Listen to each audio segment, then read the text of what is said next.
on a tendance à refaire exactement la même chose, puis c'est les mêmes conséquences qui arrivent.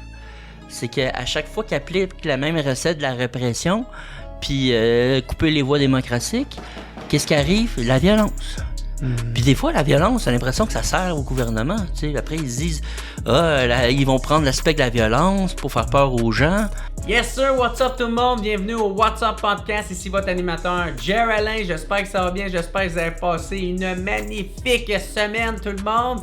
Cette semaine, qui qu'on reçoit comme invité? On le reçoit à nouveau. C'est le réalisateur Félix Rose qui s'en vient nous parler de son nouveau documentaire que là, ça fait déjà peut-être une couple de mois qu'il est sorti quand vous allez voir ce podcast-là.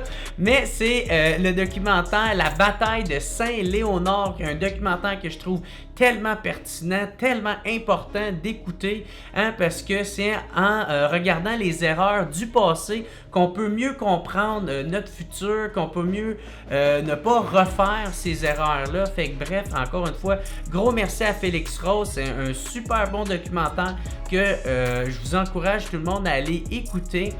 Fait que ça va être ça pour cette semaine.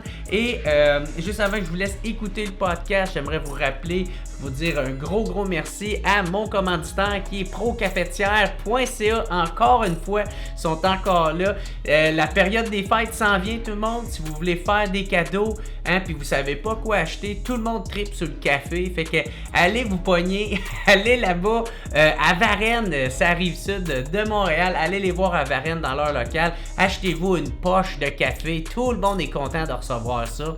Et en plus, vous allez voir, ils sont super sympathiques. Puis si vous n'êtes pas dans le coin, ben c'est pas grave. Allez les voir sur leur site internet au procafetière.ca. Puis vous allez voir, c'est super facile de faire vos commandes. Fait que bref, encore une fois, un gros merci à procafetière.ca de commanditer le podcast cette semaine.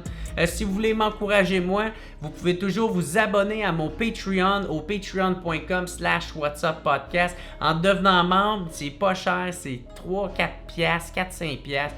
Puis c'est pas cher pour vous autres, puis pour moi ça fait toute la différence. Ça vous permet de voir tous les podcasts d'avance. Puis en plus, tout ce qui est d'exclusif juste pour mes membres, je vous le laisse à vous autres.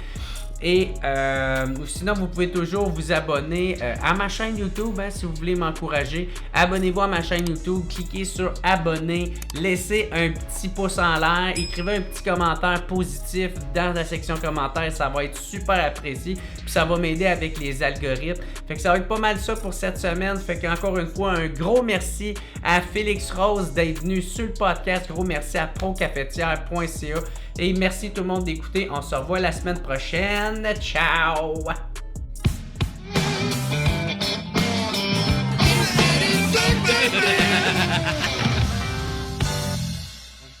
Fait que what's up tout le monde? Bienvenue au What's Up Podcast. Je suis content de le recevoir à nouveau. La première fois qu'il était venu parler du documentaire qu'il avait fait Les Roses, que j'avais trouvé excellent. Puis là, il s'en vient nous parler du nouveau documentaire long-métrage d'archives qu'il a fait, ça s'appelle La bataille de Saint-Léonard, que j'ai écouté hier et j'ai tellement trouvé excellent. Là. J'avais hâte de commencer le podcast pour te dire « Good job, tabarnak! » Merci beaucoup. Mais merci vraiment bon. Je suis content. C'est là... Vu que le Saint-Léonard, c'est un peu qu'est-ce qui amène à la loi 101, j'aimerais te demander un petit accommodement raisonnable. Est-ce que pour aujourd'hui, tu pourrais t'appeler le balado Comment ça va? C'est tellement drôle parce que moi-même, je suis conscient de cette contradiction-là. Je suis comme le pire le séparatiste qu'il n'y a pas, man. Le pire indépendantiste. Ben, c'est ça, moi, j'ai de Gatineau, fait que j'ai plein d'anglicismes. Ouais, mais toi, ça veut dire la dualité linguistique, tu l'as vécu, Gatineau, vous êtes dedans à fond. Ouais, là. ben c'est ça qui est drôle, tu sais, parce que nous autres, on se battait avec les Anglais, là, tu sais. Ouais. Même que... Tu sais, moi, j'ai moins connu ça. Même, je pense, je l'ai pas tant connu, mais la génération de mon père, bien plus, parce que à Hull, c'est maintenant avec la fusion, ça fait partie de Gatineau, mais c'est juste à côté d'Ottawa. Puis Ottawa, les bars fermaient à 2h. Fait que là, les Anglais s'en venaient sur le bord sur le bord français. Puis là, il y avait les batailles tout le temps. Fait qu'ils ont fallu qu'ils ferment 1 heure plus tôt pour arrêter les batailles, parce que là, il y avait des couteau, puis... C'est drôle, hein? J'ai vécu la même chose à Fermont. Fermont, là, c'est une ville qui vit dans un mur. Ben oui! C'est dans le nord du Québec. Puis il y a rien à part Labrador City, qui est peut-être à quelques kilomètres de là. Et le seul bar le soir, c'est un bar de danseuses le soir, donc tout le monde va là, dont les gens de Labrador City. Ah. Puis c'est comme la rivalité encore anglo-franco, puis ça se bat la nuit dans le bar de danseuses. C'est ça, le clash arrive, le clash là. et le choc des cultures. Ça vit bien dans les frontières comme ça. Ben ouais, c'est sûr, man. Mais c'est ça, j'ai trouvé ça vraiment écœurant, man. Ton film, là, il est vraiment très bon. Puis je pense il y a plein de monde qui l'ont vu, qui t'ont donné... qui t'ont fait plein d'éloges, tu sais, là, je vois de tout bord, de tout côté, je vois tes salles qui, quand tu vas en faire des projections, sont remplies, puis que le monde en redemande, puis sont contents de ça. Tu veux-tu nous expliquer c'est quoi le film La bataille de Saint-Léonard? Oui, mais la bataille de Saint-Léonard, là, ça se passe dans l'est de Montréal. À l'époque, Saint-Léonard, il n'y avait rien. C'était vide, là. Puis là, t'as un monsieur, Mario Barone, un Italien, qui arrive ici, il commence éboueur, puis il finit entrepreneur, là, le rêve américain, puis il décide de construire une ville. Tout le monde lui dit, t'es un méchant malade. Toi, il y a rien dans l'Est. Qui va vouloir aller dans l'Est de Montréal? Il réussit à avoir du financement, il construit des duplex un peu partout, puis il décide d'amener une bonne partie de la communauté italienne. Il y a comme un rêve d'en faire une ville italienne. Mais tu sais, il y a quand même les francophones, là. Et là, il y a comme un clash. Tu sais, la population, en quelques années, de Saint-Léonard devient 40% italienne. Puis tu sais, les Italiens, ils réalisent que pour avoir accès aux meilleurs emplois, parce qu'ils sont pauvres, là, ils sont plus pauvres que les Canadiens français, il faut apprendre l'anglais. L'anglais est comme obligatoire. C'est là qu'il y a l'argent, là. Mais c'est la langue de l'argent. Donc, ils se disent, on veut des écoles bilingues. Donc, ils sont pas contre le français, ils veulent l'apprendre. Mais ils disent, nos enfants doivent apprendre l'école bilingue 50-50. Mais qu'est-ce qu'ils réalisent? C'est en quelques années, les parents francophones réalisent que leurs enfants, ils sont complètement anglicisés parce que l'anglais finit toujours par dominer sur le français. Ouais. Puis là, il y a un gars qui s'appelle Raymond Lemieux, un architecte qui arrive à Saint-Léonard pour construire une école, tout ça. Puis il réalise, il dit, ça n'a pas de bon sens. Puis lui, il est anglophone, là, il connaît ça, il est devenu francophile. Là. Il a marié une Canadienne-Française. Après, on a dit Québécois, mais à l'époque, on disait Canadienne-Française. Puis il dit, ça n'a pas de bon sens, il faut que quelqu'un fasse de quoi. Donc, il crée un mouvement, puis il y a une élection scolaire. Puis c'est la première fois au Québec qu'une élection scolaire décide de mettre fin, de légiférer sur la loi. Là, ils disent le français obligatoire à Saint-Léonard. Puis là, à partir de là, tu penses que c'est juste une petite guerre de clochers, Saint-Léonard. Mais là, ça a comme des répercussions à travers le Québec, parce que les Italiens, ils ne prennent pas. Ils décident d'aller envoyer leurs enfants dans des duplex, du sous-sol, éduquer dans des duplex, des écoles clandestines. C'est de la désobéissance civile. Puis là, le gouvernement, il dit, ben là, ça n'a pas de bon sens. Donc, on va faire une loi, on va donner raison à la communauté italienne. Le libre choix. Donc, tout le monde peut choisir la langue d'enseignement. Mais tu sais, les francophones, eux, ils ont peur parce qu'ils disent, si tous les nouveaux arrivants arrivent, ils choisissent l'anglais, tu sais, on va se faire assimiler. Donc là, la loi est bien impopulaire, il y a des grosses manifs, il y a des émeutes. À Saint-Léonard, on se bat. Tu sais, Saint-Léonard devient, t'as-tu vu Cœur-Vaillant? Ouais. Devient un champ de bataille, là. À la Mel Gibson. Exact, les deux, t'as les Italiens d'un bord, les francophones. Liberté! Puis là, il y en a un qui crie à l'attaque, puis là, ils se battent. S'affrontent. Écoute, c'est du jamais vu, les images font le tour du monde. Puis là, ça dégénère, là, le Québec est à feu et à sang. Puis tu sais, finalement, le gouvernement a réussi à passer sa loi, mais ça traîne la chute de son gouvernement, parce que les francophones sont pas contents. Et quelques années plus tard, Camille Lorrain, qui est élu avec le Parti québécois en 76, dit « Nous, on va régler la question, enfin, parce que ça a continué le débat pendant 10 ans. On va faire une loi. La loi, c'est que on va réglementer la langue d'enseignement qui est le français. Donc, le français obligatoire pour tout le monde, les nouveaux arrivants, sauf pour les anglophones natifs qu'eux, ils peuvent continuer à l'école anglaise. Donc, moi, dans le fond, c'était ça le but du film, c'est la loi 101, on en parle tout le temps, et tout le temps dans les médias. Mais on connaît pas son origine, là. C'est ça. On la connaît moins, en tout cas. Mais personne, moi, je connais pas grand monde qui a entendu parler de Saint-Léonard, là. Même moi, là, j'ai découvert ça en faisant ma recherche chez Rose. Parce que mon père, il a milité à Saint-Léonard. C'est ça, parce que c'est dans ton film Les Roses, tu voulais parler de ce chapitre-là, Ouais. puis là, tu t'es rendu compte, ben, tabarnak, c'est ben trop un dossier complexe, important, pour que ça soit dit en que un petit chapitre dans ton film. Là. Ben, je me dis, comment je vais faire ça, un chapitre? Là? Je veux dire, ça m'a pris des années avant de comprendre, parce que c'est vraiment complexe comme conflit. Puis moi, je fais un film. Moi, je veux que ça soit simple. Tu sais, moi, je fais des films.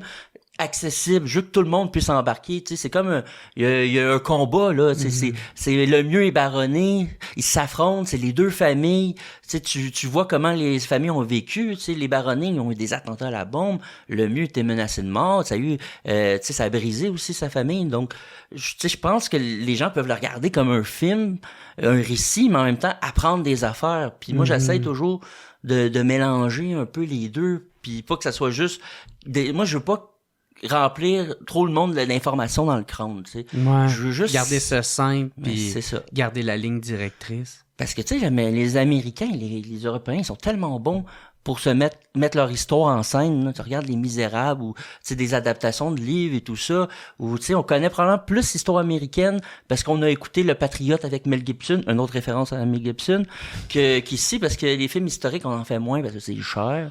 Donc moi, j'essaie justement de dire, hey, on a une histoire cool. Il s'est passé plein d'affaires, mais on faut se la raconter. Puis on peut la tu sais, on n'est pas obligé non plus de faire une copie cheap américaine. Tu sais, on peut juste essayer de le faire avec nos moyens, puis tu sais, ça va justement devenir ça notre force ou toi de même. Tu sais, ton film est écœurant, là, tu sais, même si il y a pas des effets spéciaux à la Marvel, puis mais ça coûte quand même, tu sais, ça a l'air tu dis un documentaire ça coûte moins cher, mais quand tu rentres dans la game des archives là, pour vrai, ça a juste pas bon sens là, les archives. Ah ouais, parce que c'est le nombre de temps que tu utilises la photo, c'est calculé en secondes. 100$ à seconde. C'est exorbitant. Puis ça, c'est des fonds publics, là. Là, je parle de Radio-Canada, l'ONF. Le monde n'a pas conscience de ça, normalement. Tu sais, les gens, là, pourquoi il n'y a pas tant de documentaires comme Les Roses, la bataille de Saint-Léonard? C'est pas parce que le monde n'a pas envie. C'est pas parce qu'on n'a pas le talent. Parce qu'on n'a pas l'argent. Ah ouais, fait que même ça, moi, j'étais chanceux. Les Roses, ça m'a pris des années à avoir le financement. Puis la bataille de Saint-Léonard, j'ai pu l'avoir en grande partie grâce au succès des Roses. Mais même à ça reste que c'est dispendieux, là. Mais Chris, pourquoi c'est si cher que ça, tabarnak? C'est nos affaires. C'est notre argent, câlisse. Je sais pas, tu sais, la conservation, c'est cher. Ils arrêtent pas de mettre plein de petites pubs sur leur crise de Radio-Canada de marde avec leur extra.tv. Toi, t'es pas obligé d'aller là, mais moi, le dire. J'irais pas là. Déjà qu'il nous fait payer cette petite calice d'affaires. Mais moi, je pense qu'il devrait y avoir des mesures pour encourager des films de même. Mais oui. Mais bon, c'est comme je te dis, c'est pour ça que je dis, on a une bonne histoire, mais on n'a pas les moyens de se la raconter. Ouais, puis si il y a de quoi que tu veux pas, c'est que ça soit quelqu'un d'autre qui la raconte pour toi. Parce qu'il mettra pas l'amour nécessaire, puis le temps, puis l'énergie, puis peut-être qu'ils vont faire tout ça en anglais. Fait que... ben, c'est arrivé, tu ris, mais Radio-Canada, il voulait, à un moment donné, il y a des gens qui voulaient faire une série sur la crise d'octobre à la télé de Radio-Canada, puis ils ont décidé de le faire, mais en anglais, finalement. Puis c'est des anglophones. Je veux dire, ils ont pris des Québécois, mais ça se tourne en anglais. Puis tu sais, t'as des absurdités, genre... ouais, c'est ça. Tu sais, des fois, à un moment donné, tu vois où ils vont lâcher un tabarnak de temps en temps pour dire que c'est des Québécois. Mais tu dis, la série télé sur octobre, c'est la CBC qui l'a fait, c'est même pas Radio-Canada. Mm-hmm. C'est quand même ridicule, là. Ouais, vraiment. Ben moi aussi je l'ai vu qu'il y avait des fois c'est ça, il y en a qui racontent notre histoire, tu sais, j'en avais déjà parlé sur le podcast, mais sur Prime ils ont voulu raconter l'histoire d'Alexandre Daigle. C'est un joueur de hockey, tu sais, qui a énormément fait parler de lui, puis ça s'appelle The Chosen One, puis tu sais il raconte son histoire mais tout en anglais. Ah ouais, c'est plate ça. Tu sais, fait que, tu sais, maintenant, tu veux l'écouter, il faut que tu l'écoutes en anglais. Fait que, tu sais, ils vont pas dire les subtilités d'ici. Il comprendra peut-être pas c'est quoi l'enjeu politique, l'enjeu historique, l'histoire qu'il y a, tu sais. Fait que, bref, c'est pour ça que je trouve ça important de supporter la culture d'ici, puis que ça soit fait par nous autres, tu sais. Puis on est capable. Moi, j'ai écouté une série, là, Désobéir, là, sur justement, tu parlais de Chantal Daigle, là, qui s'était battue pour le droit à l'avortement. Mm-hmm. Puis c'est une série historique qui se passe dans les années 80, mais c'est super bon, là. Mm-hmm. Moi, j'ai embarqué là-dedans, puis je me dis, wow! Puis honnêtement, j'étais un peu gêné de dire que je connaissais même pas cette histoire-là. Je l'ai appris. Donc, c'est là le pouvoir du cinéma puis de la télé. C'est que tu peux faire découvrir à un grand public, pas juste le monde qui sont dans les universités. Chris, on n'a pas des histoires de losers, là. Tu sais, des fois, c'est ça, c'est que... C'est ça, on a tendance à se trouver loser, là. En tout cas, pas moi, mais c'est de quoi j'entends souvent. Puis je fais comme, ouais, mais peut-être tu t'intéresses pas assez à notre histoire, notre culture. Mais en même temps, c'est pas tant de leur faute. Je veux pas leur pitcher des pierres parce que on leur offre pas, tu sais, on leur donne pas la petite piqûre, tu sais, si tu l'as pas d'un fois à l'école ou avec un professeur passionnant qui te parle de quoi. C'est souvent du cas par cas. On a un problème de transmission au Québec. C'est comme notre histoire, on disait, les jeunes, moi, les Roses, quand c'était sorti, il y avait beaucoup de jeunes, c'est un succès de jeunes, puis les jeunes venaient me voir, puis ils me disaient... Ah ouais, les jeunes ont beaucoup aimé ça. Ils me disaient, on m'a jamais raconté ça. Ils savaient même pas que leurs grands-parents avaient été oppressés. Pourtant... peut-être qu'à jaser avec tes grands-parents. C'est comme on a un problème de transmission. Puis comme tu dis, je pense qu'il y a un préjugé comme quoi on a une histoire de perdants. Non, on est des losers. Là, mais notre histoire, ça résume pas juste au référendum de 80-95. C'est pas juste ça notre histoire. Quand tu regardes là où on était il y a à peine 50 ans, là, un peuple là, de locataires, ouvriers, qui travaillaient dans un shop, qui devaient parler en anglais au patron. Regarde tout le progrès qu'on a fait là, en à peine 50 ans là, comme société. Là, le Québec a progressé. Là. Comment on s'est enrichi. Là, écoute, on n'est plus au même statut il y a 50 ans. Oui, la question nationale est jamais réglée. C'est toujours un débat perpétuel. Mais au niveau social, toutes les luttes qu'on a gagnées, c'est incroyable. Tu sais, au niveau des droits des femmes. Là, on parlait de l'avortement. Mais il y a plein de tu sais, les francophones aujourd'hui... c'est plus un frein là pour aspirer aux meilleurs emplois, être francophone. Là. Donc déjà là, je trouve que on a une histoire spectaculaire, puis il faut que le monde le sache. Puis pour que le monde le sache, il faut qu'on ait les moyens de faire des films qui rejoignent le monde. Puis tu sais, moi plutôt, on est indépendantiste. Tu sais, moi je me trompe là. Tu m'as démasqué. Ton père va venir te crisser une volée là. Mais tu sais. C'est pas juste une affaire d'indépendantisme, là, c'est une affaire de juste être fier de quitter, ou tu sais, des fois, c'est ça que je disais dans une entrevue aussi, tu sais, c'est facile de tomber dans le cynisme, tu sais, puis c'est ça qui est difficile, c'est de, même avec la politique, même si avec toutes les nouvelles déprimantes, puis des fois, c'est décalissant d'entendre des affaires, c'est ça qui va faire notre force si on réussit à trouver, à être positif, puis à essayer de trouver de l'énergie, à continuer à vouloir. Puis tu sais, c'est pas juste politiquement, je parle, mais comme d'essayer de trouver quand même une fierté de...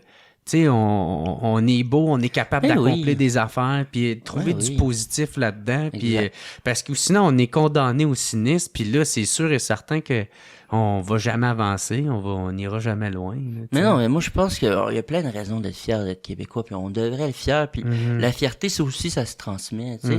Souvent, moi j'ai grandi à Chaumédé-Laval, tu sais, dans mon quartier.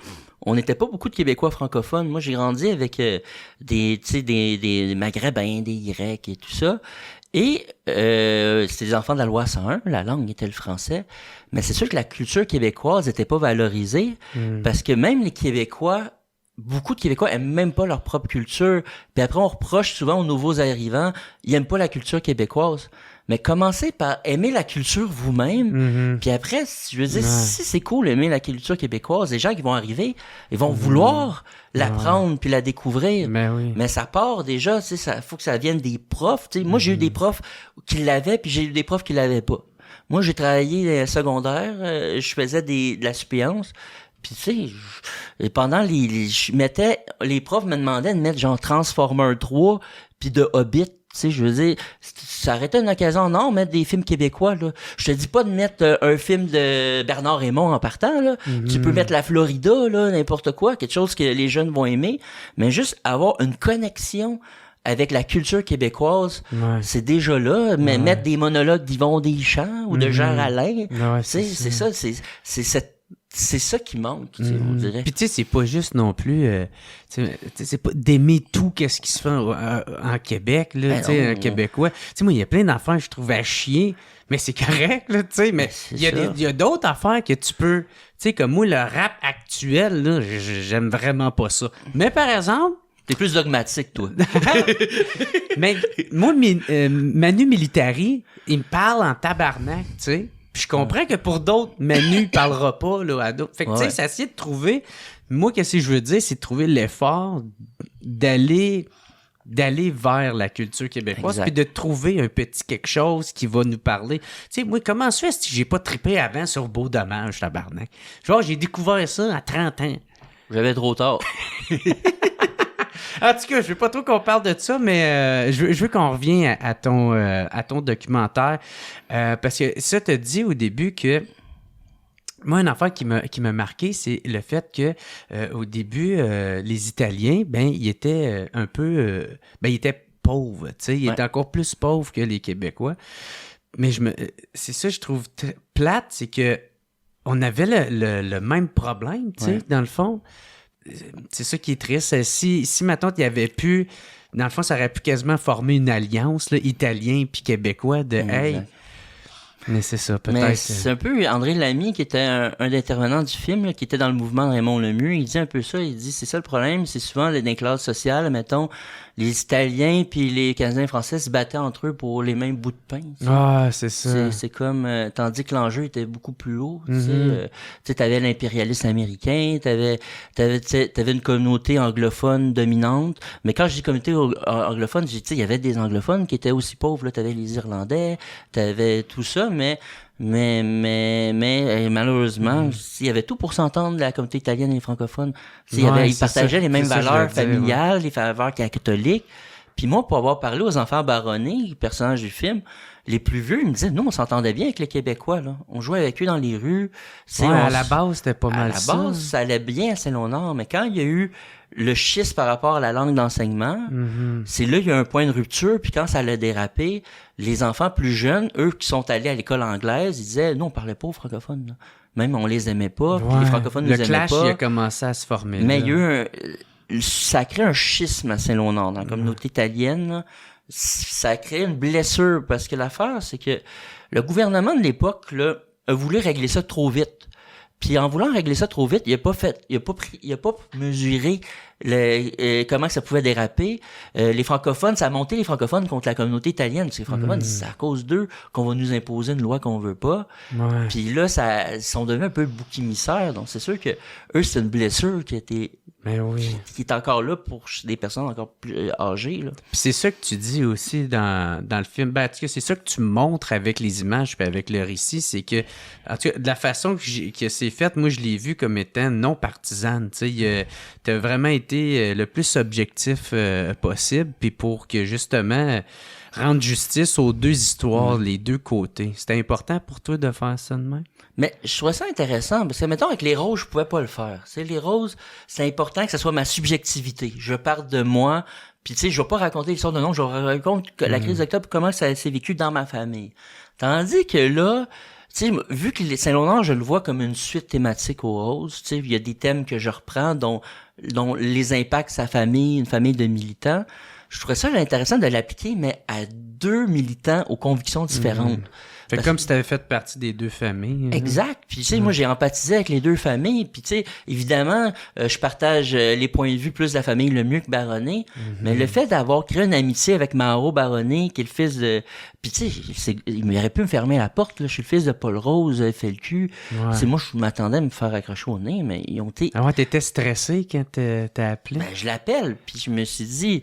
Tu sais, il est emballé, mais il sait pas encore je suis qui. Je voulais pas qu'il gogole. Je dis, tu sais, est-ce que tu me connais, Félix Rose, fils de Paul Rose? Là, il y a eu un silence. Mais après, il a fait, ah ouais, il était curieux, il me posait des questions, puis il me dit, tu sais, inquiète-toi pas, ton père c'est ton père, toi c'est toi. Mon père aussi était controversé, puis il me donnait accès à sa famille, puis ils m'ont fait confiance. Puis tu sais, quand moi, pour un documentariste, pour moi, la confiance, c'est clé. Ouais. Donc, si quelqu'un te fait confiance, tu vas être à la hauteur de son histoire, de sa confiance. Je mange plus, je dors plus, tu sais, j'ai pris 7 ans parce que je me suis dit, je veux pas faire de projet, je fais jamais de portrait complaisant. Tu sais, je montre les bons et les mauvais coups, mais je veux que les gens, quand ils regardent le film, ils disent, c'est mon père, c'est ma mère, c'est qu'est-ce que j'ai vécu, tu sais. Puis ça, c'est bien important pour moi, puis c'est pour ça que je suis sorti de ma zone de confort en disant, je vais raconter l'histoire d'une famille qui partage pas mes convictions, mais je pouvais quand même connecter avec eux parce que je pouvais me reconnaître dans les conséquences. Parce que, tu sais, le mieux marronné, eux, ils ont choisi de militer pour ces causes-là, mais pas les enfants. Famille, Eux se sont retrouvés là-dedans malgré eux, puis ça a eu un impact. Donc ça, je trouve ça intéressant. Puis le pire, c'est que leurs deux histoires, est légitime. Leurs deux histoires est même fascinante. Tu sais, autant l'histoire des Baronnets que les Lemieux. Mais on comprend que les deux ont un peu raison. Tu sais, je veux Ouais, dire, c'est ça. Ouais, c'est que tu c'est disais. normal que les francophones veulent protéger leur langue et leur culture. Et c'est normal que les Italiens qui arrivent, qui fuient un pays en guerre, qui est en guerre, qui ont connu la répression, et ils veulent que l'anglais, pour eux, c'est un outil pour avoir une meilleure situation. Donc, ils veulent le meilleur pour leurs enfants. Ça, on peut comprendre. Ça. Oui. Mais on dirait que c'est comme si les deux clans se sont pas parlé, tu sais. Ben, c'est un Puis gros- là, ça a monté en celui qui a le raison ou de quoi de même. Ben, Je sais pas. C'est exactement ça. C'est un gros problème de dialogue, Saint-Léonard. Ouais. Puis d'incompréhension. Parce que les francophones, eux, ils ont senti que les Italiens les rejetaient.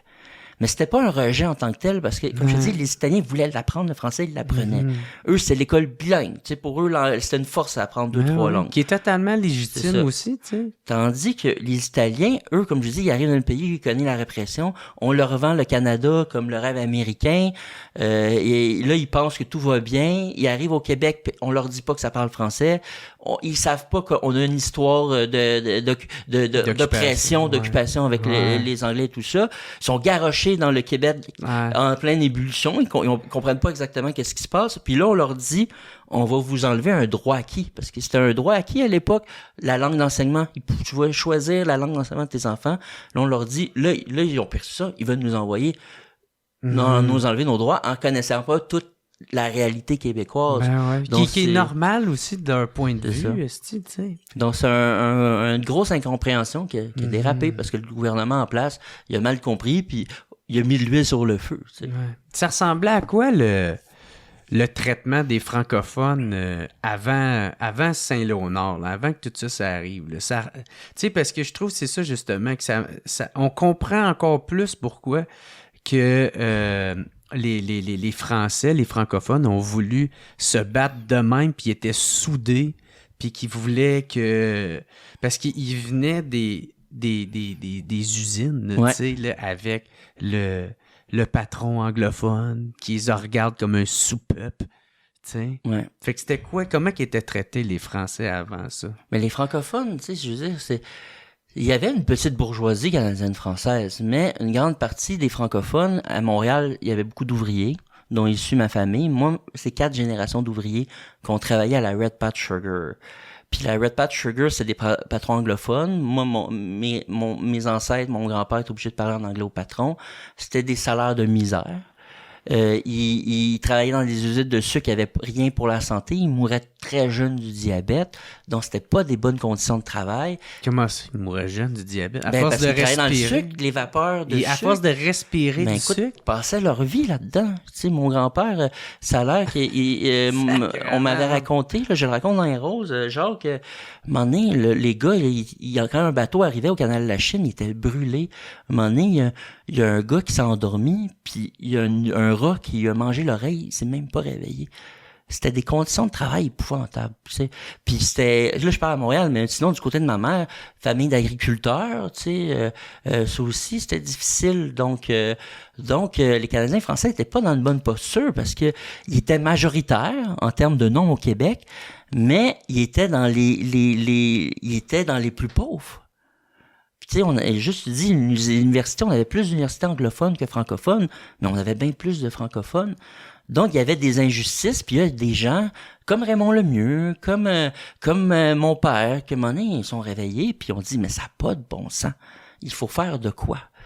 Puis là, avec la Révolution tranquille, le fait qu'il y avait beaucoup de jeunes, tu sais, à cause du baby-boom, c'était une génération qui était jeune, ils ont décidé de... Là, il y a eu des... Tu sais, pour moi, la Révolution tranquille, c'est un mythe, tu sais, parce que on dit tranquille, parce qu'il y a eu des réformes au début, mais il n'y a pas eu de mort, tu sais. Ça a brassé beaucoup à la fin des années 60, là. Des grosses émeutes, t'as eu tu sais, on a flirté avec la violence politique. Tu sais, on en parle moins, tu sais, Saint-Léonard, comme je te dis, c'est méconnu. Je racontais Octobre, t'as eu la crise syndicale aussi, un chapitre que j'aimerais peut-être raconter un jour pour finir la trilogie. Ah ouais, vas-y. Donc, c'est ça. Donc, c'est ça notre condition. Puis, c'est pour ça que je dis, on a des raisons d'être fiers. On s'est sortis de ça. Au niveau social, là, comme je te dis, on n'est plus condamné à ça. On peut avoir des loisirs, on peut faire autre chose, on peut aspirer au meilleur. Tu sais. Puis ça, c'est grâce à ces gens-là, avant nous. Tu sais, moi, mon père me dit tout le temps, tu sais, ça n'existe pas, Félix, les révolutions spontanées. Nous, là, quand on est arrivé dans les années 60, là, c'est grâce aux gens avant, les patriotes, tout le monde qui nous ont précédés, ils ont mis des pierres pour nous. Nous, on a ajouté des pierres. Puis là, c'est à vous autres d'en ajouter des nouvelles. Tu sais, le progrès, ça va en avant. Tu sais, le monde dit le Québec, on n'est pas un pays, mais tu sais, faire un pays, là, il y en a que ça prend des siècles, là, ça peut prendre des générations. Là. Puis on dit tout le temps, le projet indépendance, c'est mort. Mais tu sais, on en parle tous les jours dans les médias pour dire que c'est mort. Si le jour où on va arrêter de dire que c'est mort, c'est que ça va être réellement mort. On en parlera juste tout le temps, ça fait partie de nous, ça fait partie du débat public. On essaie de passer à autre chose, mais ça finit toujours par revenir. Donc pour moi, j'ai de l'espoir là que on va peut-être je verrai pas ça de mon vivant, mais j'ai l'impression que je crois que le Québec a tout ce qu'il faut pour continuer à progresser. Tu as rencontré Raymond Lemieux? Oui. Ouais. Une belle rencontre dans ma vie. Ouais, tu dis que ça t'a touché, puis c'est ça qui t'a motivé à faire le film? Oui, parce que, tu sais, quand j'ai fait Les Roses, j'avais rencontré, parce qu'il avait un peu connu mon père à Saint-Léonard, puis c'était un homme en fin de vie, tu sais, il était affaibli, puis quand il me racontait son histoire, j'ai fait, mon Dieu, quelle histoire, tu sais, c'est un anglophone qui prend le combat des francophones, puis sa lecture, puis je trouvais que son histoire faisait écho à la réalité actuelle, tu sais. Le gars, il s'est tellement battu, il a tout sacrifié, il a perdu sa famille, le gars, écoute, qui est un pacifique, il croit aux voies démocratiques, mais t'as le gouvernement qui fait tout pour le briser. Quand il y a eu l'émeute de Saint-Léonard, on a eu une loi, la loi d'émeute, un peu comme la loi des mesures de guerre, une loi qui sort d'outre-tombe, qui disait tous les gens arrêtés dans les rues peuvent être accusés de sédition.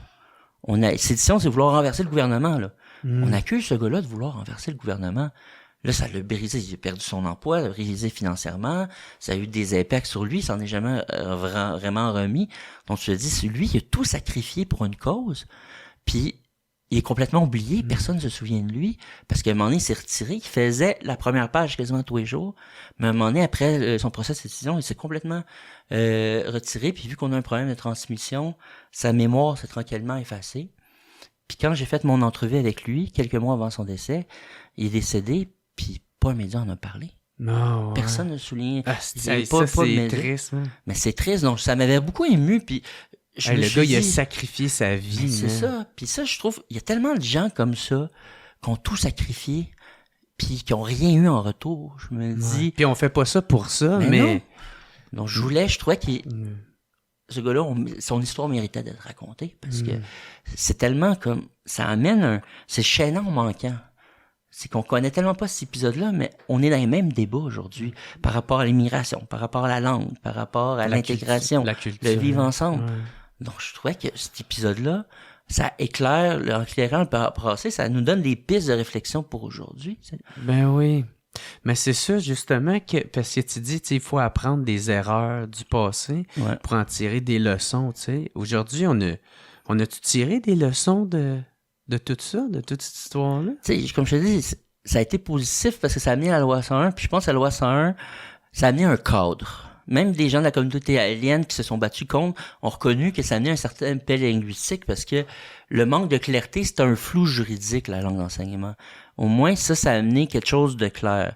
Aujourd'hui, j'ai l'impression qu'on est peut-être sur le bord d'une crise de Saint-Léonard 2.0, là, parce qu'on revit les mêmes questionnements, puis moi, le danger... Avec l'affaire de l'école Bedford, là. Tu sais, entre autres, puis ça peut... Saint-Léonard, c'est au début, là, c'est très joyeux, là, le monde, il chante la ronde, il occupe l'école, tu sais, c'était gérable, c'est bien gérable.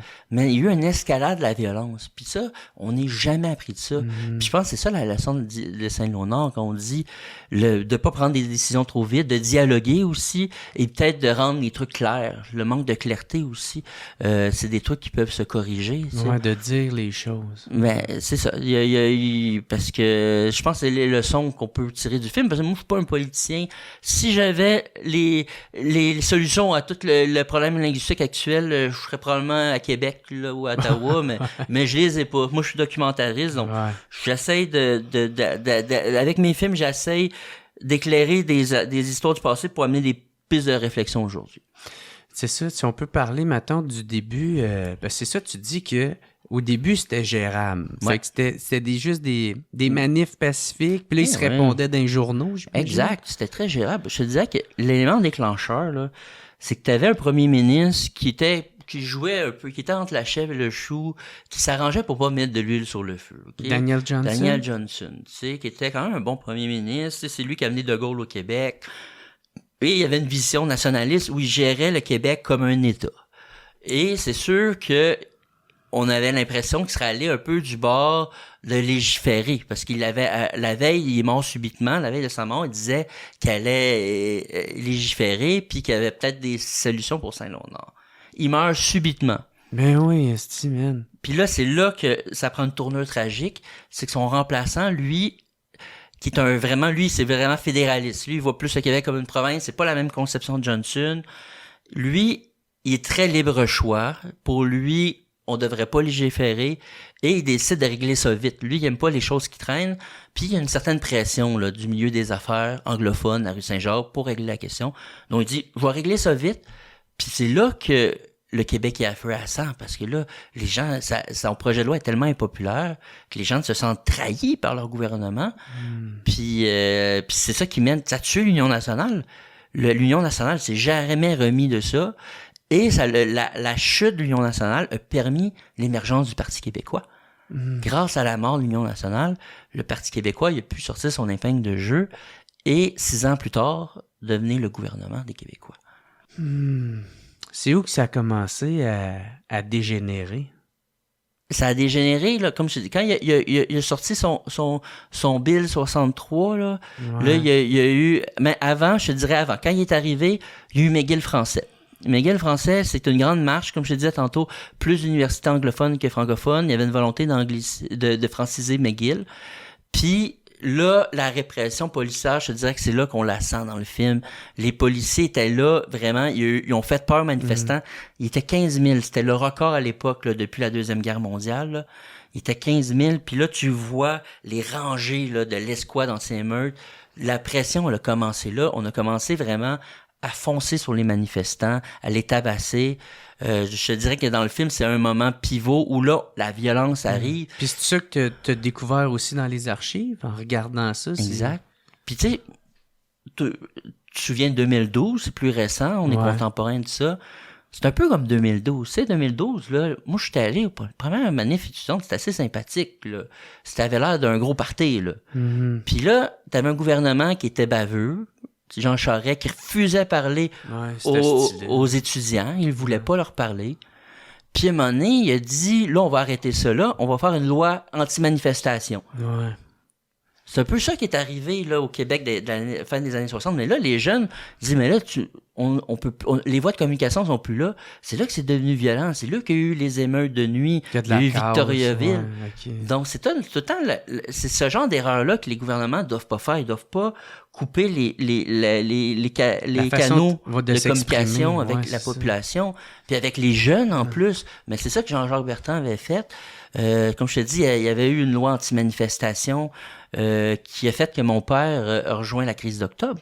Je dis, mon père est allé dans la FLQ parce que lui était pacifique. Il dit, je fais une maison du pêcheur. Les autorités municipales, ils nous arrosent.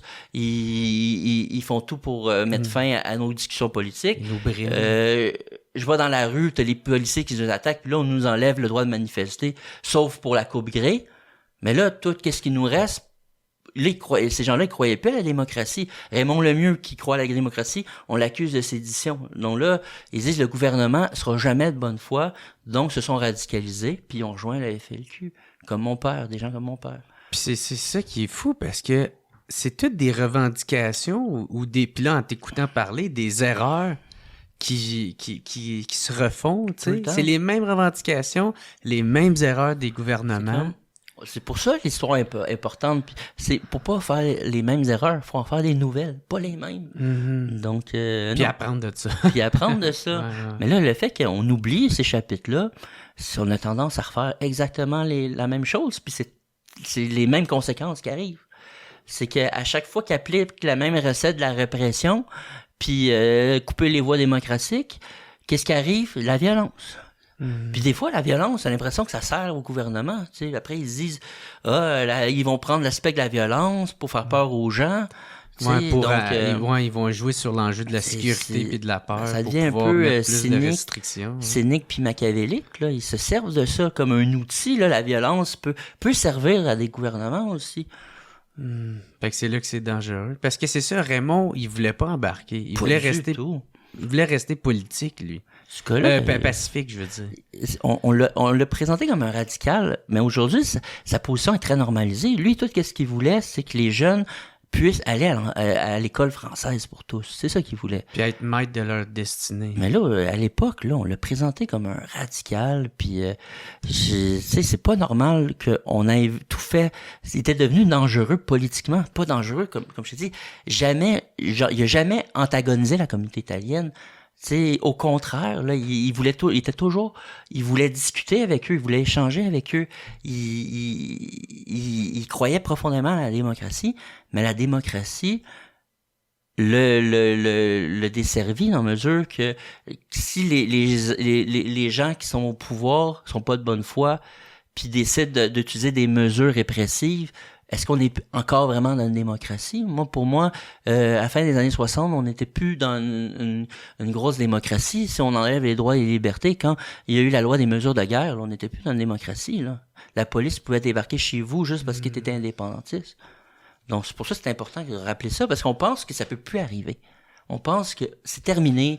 On est passé à autre chose. C'est pas vrai. Mais non. Tu regardes l'histoire du monde présentement, là, ça peut revenir. On n'est jamais à l'abri de ça. Ben, tu sais, moi, ma tante, tout le mouvement avec les camionneurs, le convoi de la liberté, tout ça, je n'ai jamais vraiment embarqué là-dedans, malgré qu'il y a certaines revendications peut-être là, qui me touchent plus, là, mais par exemple, de quoi que je dénonce, c'est le fait que ils ont fait une loi, la loi de mesures d'urgence. Ouais, qui est un peu le dérivé de la loi des mesures de guerre. Puis ils vont t'empêcher ils vont te fermer ton compte en banque. Puis ils vont rentrer dans ton compte en banque, ils vont te le fermer, puis là, tout ça pour t'empêcher de pouvoir manifester ou pouvoir... Il y a bien des affaires qu'on peut remettre en question, mais moi, je trouve ça extrêmement dangereux. Là, moi, qu'est-ce que je trouvais étrange dans cette situation-là, c'est que pourquoi la police municipale pouvait pas les arrêter? Je veux dire, ils respectaient pas la loi dans la mesure que tu n'avais pas le droit de faire un sit-in, c'est une occupation. Donc, est-ce que c'était nécessaire d'aller jusque-là? Mm-hmm. Puis tu sais, moi, je partage pas leurs revendications, loin de là. Tu sais, j'étais pour les vaccins et tout ça, mais je me dis, cette loi-là devrait être appliquée, genre, je sais pas quand ça devrait être appliqué. Normalement, la police municipale aurait dû les arrêter, pas obligé d'aller utiliser une loi comme ça. J'avoue que j'avais pas compris pourquoi c'est allé aussi loin. T'sais. Ben oui, c'est ça. En tout cas, moi, ça me fait peur, puis ça me rend encore plus pessimiste des fois, mais ouais.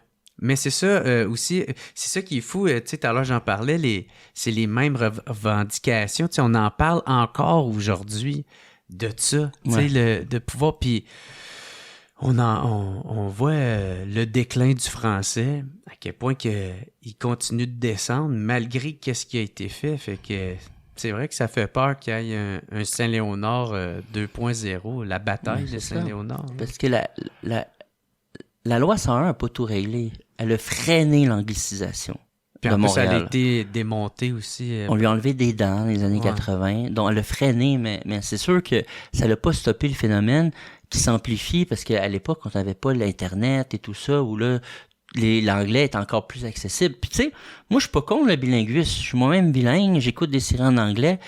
Pour moi, je fais une distinction entre le bilinguisme individuel. Moi, je pense que être bilingue, apprendre l'anglais, c'est une force. Tu peux voyager partout dans le monde. Plus de langues que toi. Mais il y a une différence entre le bilinguisme individuel et institutionnel. Moi, je pense qu'au Québec, le message qu'on doit envoyer, c'est qu'ici, on est un peuple français. Ouais. La langue commune doit être le français, ce qui t'empêche pas d'apprendre d'autres langues. Là, Je suis vraiment pas contre ça. Puis je pense que c'est là qu'il y a peut-être que des clashs de perception ici. Parce que si on laisse aller, c'est sûr que ça sera pas long. Pour moi, le fait que Montréal soit une métropole, la seule métropole en Amérique du Nord de langue française, c'est une richesse. Ça fait qu'on est unique. Il y a du monde qui vient à Montréal juste pour ça. Ça nous amène une couleur. si on perd ça, on perd un élément fort d'identité de Montréal. Puis tu sais, je parle beaucoup plus de Montréal que Québec parce que c'est pas le même jeu au niveau de l'anglicisation. Peut-être toi à Gatineau, tu l'as plus vécu près de la frontière, mais je pense pas que quelqu'un, mettons, à Rimouski ou à Gatineau le vit aussi intensément que quelqu'un à Montréal. Tu sais, à Montréal, on dirait que t'es confronté à ça tous les jours. Moi, je vois souvent au centre-ville. Puis tu sais, moi, comme je te dis, qui est capable de parler anglais, des fois, je suis même pas capable de me faire servir en français. Tu sais, je vais au cinéma.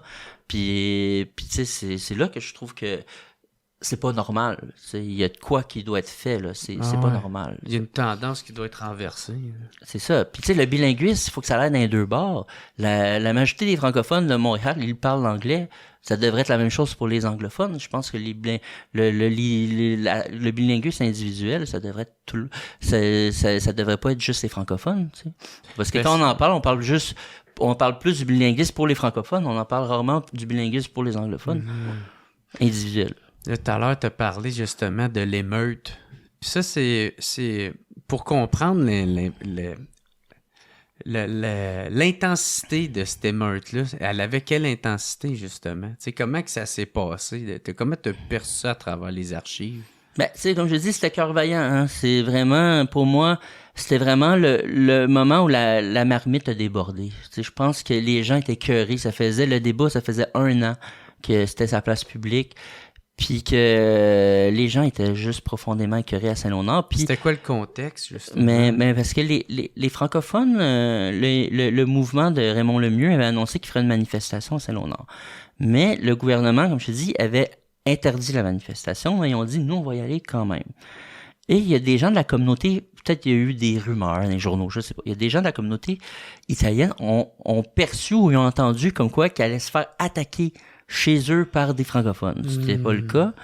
Donc, il y a une bonne... Les autres, ouais, ils ont eu peur. Ben, il y en a qui, tu sais, un peu dans le film, t'as un des Raymond qui était dans la famille Baronnet, qui était là, il dit, tu sais, la meilleure défense, c'est l'attaque. Ouais. Donc, il y en a qui s'étaient préparés pour recevoir les Québécois, puis comme je te dis, quand ils se sont retrouvés face à face, la tension, ça a explosé, puis ils se sont battus, puis écoute, c'était violent, là. C'était d'une violence rare, là. Tu sais, c'est surréaliste dans une banlieue, tu sais, de Saint-Léonard avec des duplex, là, puis une école.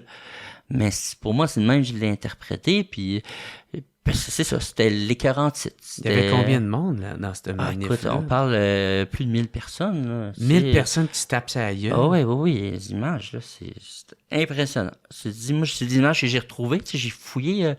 Moi, j'aime ça, fouiller les archives, là. Quand j'ai retrouvé ça, j'ai fait tabarouette. Ça a brassé. Il y a combien d'heures dans ton documentaire? Combien d'heures de travail t'as mis dans ton documentaire? Écoute, ça se compte pas. C'est 7 ans. Puis, 7 ans? 7 ans. Puis, tu sais, les archives, comme je dis, c'est compliqué, c'est long. Ça a pris des années à les amasser. Tu sais, le montage, là, c'est moi, le monteur, Michel Giroux, j'ai la chance de travailler avec un monteur exceptionnel qui avait monté Les Roses. On a monté ça dans mon sol, ça a pris 6 mois. C'est rare, 6 mois. Puis, tu sais, on était... C'est pas long, ça? Ou c'est très long, 6 mois. C'est OK, c'est long, ça. Pour le montage, moi, j'étais dans mon bar, puis je trouvais les petites pépites d'or, puis lui, il donnait l'incarnation du souffle. Tu sais, c'est vraiment... Pour moi, la bataille de Saint-Léonard, c'est une collaboration, puis ça s'est beaucoup construit dans mon sous-sol avec Michel. Et puis j'aimerais ça parler de la musique, parce que le musicien, Marc Gravel, c'est ton plus grand fan, donc il va être content. Ouais? Quand j'étais allé à Tout le monde en parle, ou Julie Snyder, ça l'a pas impressionné, mais quand j'étais allé à Géraldin, là, il m'en a parlé pendant des mois, là. Pour lui, là, c'était le top. Yes, donc Marc Gravel. Marc Gravel, tabarnak! Écoute. C'est bien cool de savoir ça. Marc Gravel, là, il a fait, lui, c'est un agent de bar, OK? Écoute, je pense que la nuit, il travaillait sa musique du film en parallèle au film. Je lui envoyais des scènes. Et le jour, il devait être dans l'avion. Puis peut-être qu'il faisait la musique dans sa tête dans l'avion. Puis il a fait une musique, là, qui donne qui fait que le film, là, on disait toute lève. Tu sais, les ingrédients étaient là. Une émotion. Ce qui fait que t'embarques dans le film, puis c'est vraiment un épopée. Tu sais, c'est une fresque historique. Puis la musique, tu sais, elle accompagne pas juste le film. Elle a sa propre personnalité, tu sais. Puis il a trouvé des thèmes pour des personnages et tout ça. Donc c'est pour ça moi je vois tu sais, documentaire, souvent, ça s'associe à des trucs didactiques, mais moi, pour moi, un film documentaire, ça peut être une expérience qui se vit en salle. Tu sais, les archives, on les a restaurées, on les a numérisées pour que ça soit beau. Le son, tu sais, souvent, les archives n'avaient pas de son pour des ambiances. On a recréé des ambiances pour comme si on voyageait dans le temps. Donc, c'est pas juste du monde assis. C'est comme si tu revivais la crise comme si t'étais là. C'est comme un voyage dans le temps, puis tous ces ingrédients-là, montage, composition sonore, musique, colo, fait que ça prend vie, tu sais. Ah, fait que c'est ça, tu dis, là, tu sais, c'est pas plus facile un film d'archives, là. Ah non, c'est compliqué. Moi, j'ai fait d'autres documentaires. Faut Puis que tu recrées. c'est long, c'est de la patience, c'est de la recherche. Oui, parce que t'as fait des documentaires pendant que t'étais en train de faire celle-là. Oui, c'est ça. J'ai fait Québec Rock, qui est une série sur Offenbach et Corbeau, qui est encore archive, mais tu sais, c'était plus actuel. C'était plus... tu sais, ça m'a demandé beaucoup de temps de recherche. J'ai quand même passé 3 ans dessus, mais c'était pas la même... intensité au niveau de la recherche, parce que Québec Rock, je rencontrais des fans d'Offenbach Corbeau, puis il y avait tout, ils conservaient tout. Fait que là, t'avais accès à ça. Oui, il y avait quelqu'un qui s'appelait Patrick Lebrasseur, là, qui me introduit à l'univers du rock, puis il me donnait accès à plein d'archives. Tu sais, j'en ai trouvé de mon bord, là, j'ai fouillé, j'ai trouvé des trucs que je lui ai partagés. Mais ça fait que ça m'a permis de le faire peut-être en moins d'années. Mais tu sais, 3 ans, c'est beaucoup, là. Ouais. Mais puis tu sais, pour moi, c'est comme Saint-Léonard, je voulais traiter la question linguistique au niveau politique. Québec Rock, c'est la question linguistique au niveau culturel. Parce que c'est tous des gars qui ont grandi pas loin des lignes américaines, que pour eux, le salut, c'était l'anglais, là. Ils ont commencé dans le yéyé, ils faisaient des covers et tout ça. Puis à un moment donné, ils ont compris que pour pogner au Québec, avec l'effervescence culturelle, c'est en français, c'est les premiers à chanter en joual. Et grâce à eux, parce qu'il y avait un son américain, rock, ils ont connecté avec des gens qui écoutaient pas de Québécois. Parce qu'ils se reconnaissaient dans la voix et les paroles de Jerry Boulet, le son de Johnny Gravel, qui est très américain. Donc, pour moi, c'est comme des ambassadeurs culturels malgré eux, parce que, comme je te dis, c'est le destin qui les a amenés vers ça, puis ils ont trouvé leur public. Mais c'est ça, tu sais, des fois, moi, c'est comme moi ma musique, des fois, ça, je dis le nouveau rap d'aujourd'hui, là. Mais il y en a que... Mais par exemple, de quoi je peux leur donner, c'est qu'au moins, tu sais, ils ont fait pas une copie, mais tu sais, se sont inspirés du style américain, puis ils en ont fait de quoi en français. C'est ça. Mais en tout cas, pour quand c'est en français, des fois, c'est franglais. Tu sais, Offenbach, là, ils ont fait 2 albums anglophone, puis les 2 albums, c'était pas bon, ça a pas marché, parce que ça devenait un peu quelconque. Qu'est-ce qui faisait que Offenbach se démarquait? C'était pas juste le son, c'était les paroles, puis le français joual. Puis l'identité, c'était ça. C'est en anglais, ça perdait beaucoup d'odeur et de saveur. Si on en revient avec justement ton film de la bataille de Saint-Léonard, un moment donné, c'est que ça finit par prendre un enjeu national, ce débat-là, parce qu'au début, c'était pas mal le quartier, Saint-Léonard, après ça, c'est devenu Montréal, puis là, ça a fini par devenir national. C'est ça, exact, c'est ça. Ça s'est transposé partout au Québec, parce que là, ça devenait un enjeu québécois. Donc, des fois, ça part... c'est d'une petite localité, puis là, ça prend des proportions. Mais il y a d'autres histoires comme ça. Hérouville, on s'en souvient, là, quand il y a eu Hérouville, là, ça avait fait jaser, puis à un moment donné, c'est devenu un débat national. Il y a eu la commission Bouchard-Taylor qui est venue de ça. Donc, des fois, ça peut partir d'une guerre de clochers, puis là, il y a un débat qui émerge de ça. Là. À un moment donné, il y a même eu une manifestation où ça passait proche, où est-ce qu'il prend prise du Parlement.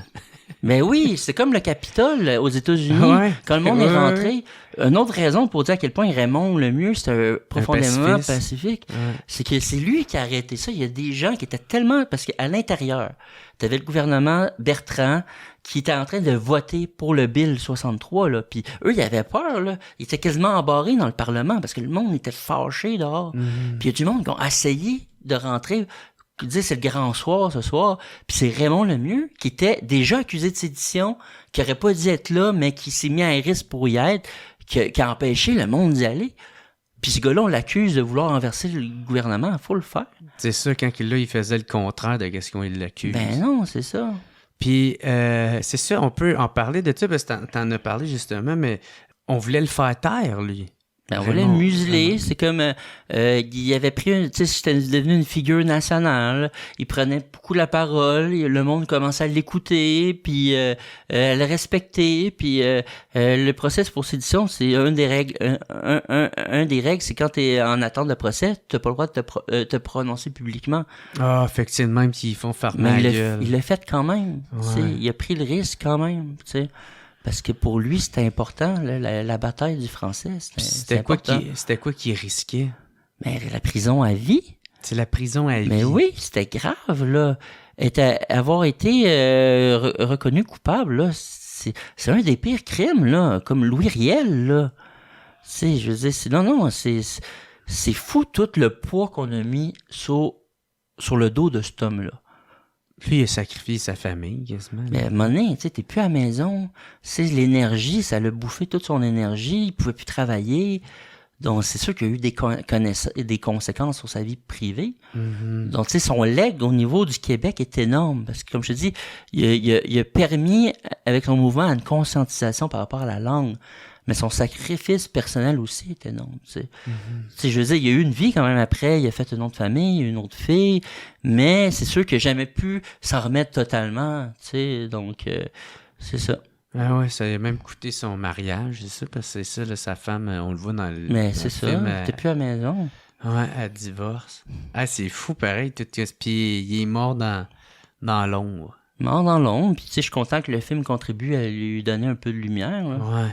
Ben oui, vraiment. Ouais, c'est ça, la famille aussi des baronnets.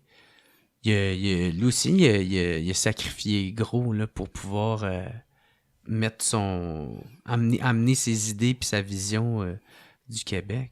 Et lui, c'est plus au niveau politique. C'est sûr qu'au niveau familial, ça crée des traumatismes. Je veux dire, il y a eu des bombes chez lui, là. Donc, c'est sûr que oui, les enfants... bombe qui a explosé. Puis, tu sais, n'importe qui aurait quitté Saint-Léonard. Mais lui, il disait, si je quitte, je montre que... Tu sais, je veux pas leur montrer qu'ils ont raison. C'est un signe de faiblesse. Non, il est resté, même si ses enfants étaient à risque et tout ça. Donc, c'est sûr que ça crée des traumatismes. Puis lui, les conséquences sont plus politiques. Lui, il était conseiller municipal, il était le numéro 2 de la ville de Saint-Léonard. Et à un moment donné, il est devenu trop polarisant, puis il s'est fait tasser. Donc, ça a mis fin à sa carrière politique.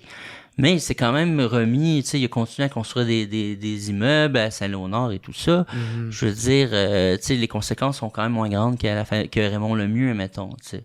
Ouais. Mais ça montre que les personnages principaux ont eu toutes des conséquences. Raymond Lemieux, mais c'était Jean-Jacques Bertrand, qui est celui que dit on va faire la loi 63.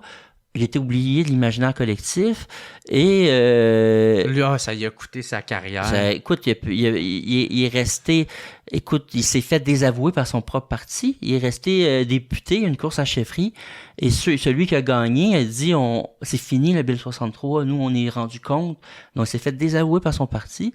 Puis il est mort pas longtemps après. Là, il est mort à peu près 3 ans après. Là. Tu sais, je pense que ça l'avait rendu malade, ça l'a affecté. Donc on disait que ça crée ça crée juste des perdants à court terme, mais issu de ces cendres-là est sorti un phénix qui a amené la loi 101. C'est ça.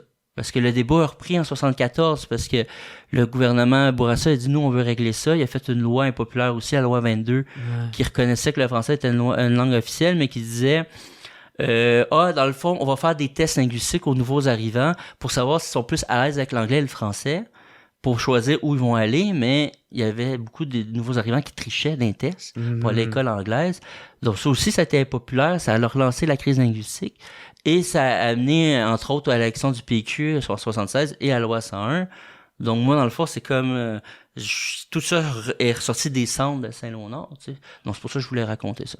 Tu voulais pas continuer pour raconter la partie de la loi 101? Parce que là, je pourrais, mais moi, honnêtement, je pense... La question, parce que moi, c'est des années, là, tu sais. La question linguistique, j'ai l'impression que pour moi, j'ai fait le tour. Okay. Mais il y aurait un film à faire juste sur la lutte de la loi 22, la loi 101, parce que ça a continué après, là, la loi 101, il y a une histoire aussi là. Mais moi, vu qu'elle était quand même un peu plus connue que la Saint-Léonard, moi, je voulais revenir un peu plus en arrière parce que pour moi, tout est vraiment parti à Saint-Léonard. C'est là que ça a commencé. Puis c'est ça, puis on l'a pas mal oublié, là. Tu sais. Pas mal. Non, Pourquoi, d'après toi, on n'a pas oublié ça? C'est des hypothèses. Là. Je pense que on se souvient du monde qui font les choses. C'est souvent, on va se souvenir des politiciens qui vont appliquer des grandes lois, comme Camille Lorrain, très méritant de l'avoir fait. Mais on se souvient très peu. Tu sais, souvent, les politiciens sont en réaction. C'est rare qu'ils sont en avant du peuple. Tu sais, c'est le peuple qui pousse à aller dans des directions. Et la loi 101, moi, je voulais rappeler qu'il y avait un mouvement populaire. Puis je pense que ça avait été oublié. Puis aussi le fait que quelques mois après la crise de Saint-Léonard, tu as une crise encore plus spectaculaire qui s'appelle la crise d'octobre, qui a un peu traumatisé les Québécois avec la loi des mesures de guerre. Tu avais eu les enlèvements, tu avais eu les chasses à l'homme, qui fait que ça a peut-être apporté un ombrage aussi, parce que la crise d'octobre, on dirait qu'elle a hypothéqué tout le reste. C'est comme parti de là. Tu sais, c'est l'événement qui est le plus traité dans notre cinéma. Pourtant, moi, j'ai fait mon film sur la crise d'octobre avec les roses. J'ai lu un excellent livre là, de Sylvain Garrel, FLQ dans la cinématographie québécoise, qui montre à quel point que la crise d'octobre et le FLQ est omniprésent dans notre cinéma, dont la mémoire de l'événement a été entretenue beaucoup par des artistes. Puis tu sais, là, je parle de cinéma, mais il y a eu des pièces de théâtre, il y a eu plein de démarches. Tandis que Saint-Léonard, comme je te dis, vu qu'Octobre arrive peu de temps après, on disait que ça a comme a mis un ombrage qui fait que Octobre a pris toute la place. Puis tu sais, Octobre, si tu le compares à, mettons, la conquête puis aux batailles des plaines d'Abraham, c'est un événement beaucoup plus mineur. Mais ça a beaucoup plus de place dans notre cinéma. Tu sais, combien de films qui ont été faits sur la conquête? Pratiquement pas. Ouais. Ça coûte probablement trop cher et tout ça. Donc, Octobre, je pense qu'elle a vraiment comme tellement un traumatisme fort chez les Québécois que probablement a pris toute l'attention. Ce serait ça mon hypothèse. Quel rôle a joué le général de Gaulle dans cette histoire-là? Mais c'est drôle parce que justement, quand Daniel Johnson, Union nationale, y arrive, lui, il décide de travailler les relations avec la France. Puis tu sais, de Gaulle, lui, il est très anti-américain, puis il s'intéresse beaucoup au Québec. Puis tu sais, il est au courant là qu'il y a quand même un mouvement nationaliste et tout ça. Donc il fait le chemin du roi. Puis avec Johnson et tout ça. Puis là, on sait pas, tu sais, s'il y a plein de théories. Est-ce que c'est spontané ou pas? Est-ce que c'est réfléchi ou pas? Tu sais, mais il a dit clairement que quand tu sais, l'accueil du général est accueilli comme un héros, là. Pour bien des Québécois, c'était comme la mère patrie, tu sais, le lien avec la France. Oui, il y avait des drapeaux français. Puis, écoute, il dit, la dernière fois que j'ai vécu ça, ça a une atmosphère de la libération quand il est retourné en France pour libérer la France. Puis là, le Vive le Québec libre, c'est sûr que ça a pas comme créé de quoi, ça l'a amplifié de quoi.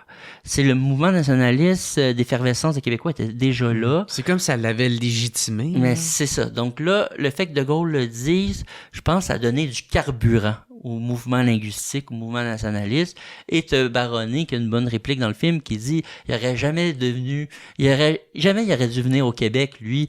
C'est lui qui a foutu la marde. Ouais, c'est lui qui a foutu la marde. Parce que c'est vrai que quand De Gaulle est arrivé, après, là, il y a eu d'événements après qui ont été assez spectaculaires, là. C'est même violent. C'est comme l'émeute. Puis, Mais c'est ça. C'est ça. Tiens. Est-ce que tu restes, tu sais, au revoir de quoi de même, est-ce que tu restes optimiste pour le futur ou ça down, je sais pas comment le dire. Là. Moi, j'essaie pas de tomber dans le cynisme. Et puis moi, comme je te dis, les jeunes, je garde espoir parce que, tu sais, je veux dire, je vais dans les universités, puis tu sais, quand on leur raconte, ils sont intéressés. Souvent, on a le préjugé, les jeunes ne s'intéressent pas à l'histoire, mais c'est pas vrai. Je veux dire, le problème, c'est que c'est nous, peut-être, qui racontent mal ou qui racontent pas. Ouais. Je pense qu'il y a moyen de les accrocher, puis d'aller chercher leur curiosité. Puis, tu sais, moi, j'en vois, même la bataille de Saint-Léonard, tu sais, j'en vois des jeunes dans la salle, puis ils viennent me voir après, puis ils sont curieux. On l'a présenté à l'Université Laval devant 70 jeunes, puis c'est intéressant, le débat, là, parce que eux, dis-toi que ils l'ont pas connu. Eux, ils sont pas conscients que le Québec était oppressé, puis tout ça. Tu sais, la loi 101 a toujours été là, et ils savent pas c'était quoi le Québec d'avant. sais. Donc, c'est là que la conversation est intéressante parce qu'ils ont un rapport moins complexe que peut-être les plus vieux par rapport ils sont pas complexés par rapport à l'anglais, tu sais. Donc, ce qui était peut-être le cas des générations plus les autres générations. Donc, ça amène des échanges intéressants, puis ça amène la réflexion que on comprend là pourquoi il y a eu la loi 101. Parce que souvent, on leur dit la loi 101 fait ci, fait ça, mais on leur explique pas, mais pourquoi elle est là? Puis c'est ça que le film, en ce que j'essaie de faire avec le film. Donc moi, je garde espoir. Moi, je pense que tu sais, les conjonctures, comme je te dis, ça fait 200 ans qu'on dit que les Québécois, le peuple, on va mourir, on meurt pas. Là. L'art du rame s'est essayé, ça n'a pas marché. Je pense qu'on a comme... on n'est pas tuable. On a une capacité de survivre. On n'est pas tuable. Donc je garde espoir, ouais. Ouais, tu gardes espoir. Garde espoir, puis je trouve, comme je te dis, on a une belle culture, une belle histoire, puis tu sais, faut la partager aux jeunes, faut la partager aux nouveaux arrivants, puis c'est le même que là, on va peut-être un jour on va avoir un pays, là, tu sais, c'est faut que les gens soient fiers en premier, ça part de là. 2026! 2026! Hey, pour vrai, Félix Rose, c'était vraiment cool, man. Toujours un plaisir. Merci d'être venu sur le podcast pour nous raconter, mais c'est ça ton film, comment tu l'as fait, puis la perspective que tu en as depuis, puis non, j'ai trouvé ça vraiment cool, puis j'aimerais ça te réavoir pour parler de celui que t'as fait, le dernier Felkis. Oui, mais là, ça date, là. Oui, 2020. je sais. Ça, j'ai fait, il a fait ça, je devrais essayer de l'écouter, parce que je sais pas, je me suis perdu. Puis là, je fais comme tabarnak, je l'ai jamais écouté, cette série-là, man. Puis je veux vraiment écouter ça. Tu feras une semaine double, le dernier Felkis puis Québec Rock. Je t'enverrai oui, les ça liens. aussi. Je t'enverrai les liens. On fera un deux. Ben, c'est toujours un plaisir d'être au balado. Comment ça va? Hey, merci, mon chum, t'es fin. Merci. Puis là, c'est ça, viens au commanditaire. On a mon commanditaire procafetière.ca qui t'offre une sac de poche de café en grains. La sorte du WhatsApp Podcast. Génial. Ben, un gros merci. Je vais boire, ma blonde va boire ça. Parce que moi, je bois pas de café, mais ma blonde, elle aime ça. C'est ça que tu Elle disais va tout à être l'heure. contente. Fait qu'encore une fois, un gros merci à procafetière.ca. Puis merci tout le monde d'avoir écouté. On se revoit la semaine prochaine. Bye.